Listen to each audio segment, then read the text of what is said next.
İlk olarak bir düzeltme yapacağım. Ben Ahmet Atatürk, Suriyeliyim. İstanbul'da 4 senedir ben buradayım. Yüksek lisans master yapıyorum burada. Arkadaşımız da Ahmet Abusuhe Dara'lı. Dara şehrinden biliyorsunuz olayların ilk başladığı yerde. Yeni gelmiş buraya ve durumları size aktarmak istiyor. İnşallah ben de onun konuşmasını tercüme etmeye çalışacağım. Kusura bakmayın, Türkçe bu kadar fazla değil de yani idare eder inşallah.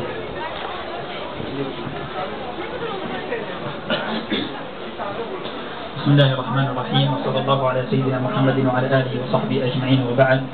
Eyyuhel ihva, نشكر لكم أولا هذا اللقاء الذي جهزتموه وبادرتم عليه وهيئتموه لمجيئنا وللتعريف بالثورة السورية على حقيقتها كما هي من غير الفتركات الإعلامية التي يدجل بها المدجلون في كل مكان ليشوهوا علينا ثورتنا.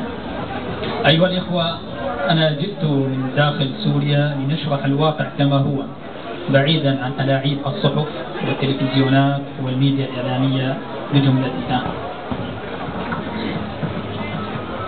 İlk olarak hepinizden Allah razı olsun. Size bu resim sergisini düzenlenen arkadaşlar, Allah onlardan razı olsun. İlk olarak ben Dara'dan geliyorum ve olayları doğru bir şekilde size aktarmak istiyorum.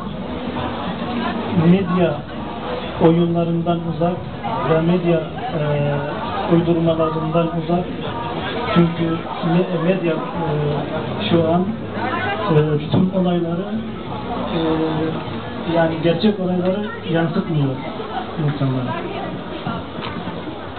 أول شيء أيها الإخوة سوف أبدأ من تونس لا من سوريا، لأن هذا الطوفان الذي بدأ كانت بدايته من تونس، وكلكم يعلم سبب الثورات العربية وما يعيشه العالم العربي اليوم هو ذلك الشاب التونسي أبو عزيزي الذي لطمته شرطية في الشارع فاغتاظ لهذا الأمر وذهب وحرق نفسه، فمن بعده جرى طوفان التغيير في البلاد العربية.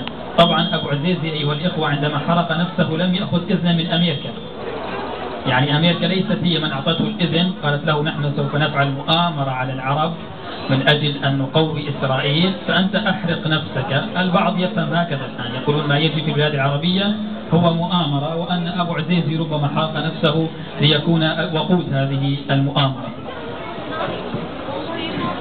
İlk olarak Tunus'tan başlamak istiyorum. Suriye'den değil de Tunus'tan. Tunus'ta bir genç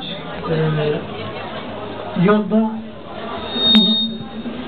yani rızkını kazanmak için bir şeyler satıyor.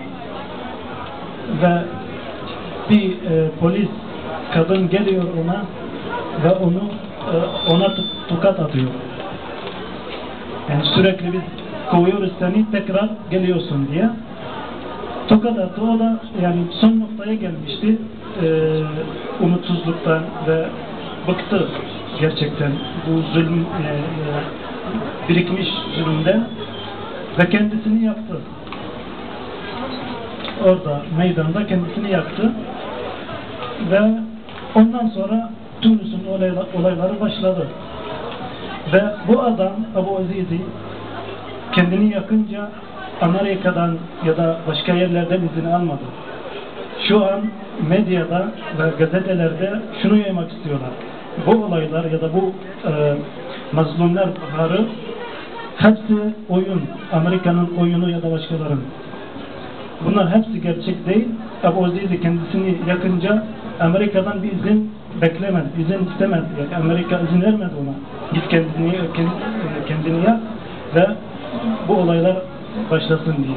Böyle zulüm, birikmiş zulümden bu olaylar patladı.